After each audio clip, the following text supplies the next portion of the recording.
আসসালামু আলাইকুম বন্ধুরা, সবাই কেমন আছেন? আমি আলহামদুলিল্লাহ ভালো আছি। সবাইকে শুভ সন্ধ্যা। বন্ধুরা সবাই চলে আসেন চায়ের আড্ডাতে। আজকে আমি সন্ধ্যা চায়ের আড্ডা দিলাম।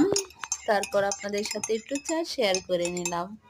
তাই সবাই চলে আসেন আমার বাড়িতে। চায়ের আড্ডা হবে, লাইভের আড্ডা হবে, কথা হবে, মজা হবে, আনন্দ হবে, ভালোবাসা দিব, ভালোবাসা নিব। আর আমার পেজের নাম হচ্ছে রোজি এন্টারটেনমেন্ট, আমার ফেসবুক পেজ। বন্ধুরা সবাই আমার পেজে আসবেন, সবাই আমাকে বেশি বেশি করে ভালোবাসা দিবেন। আর ইউটিউব বন্ধুরা আপনারা সবাই আমার পেজে চলে আসেন। আমার পেজের নাম রোজি এন্টারটেনমেন্ট। আমি একই নাম দিয়ে থাকবেন।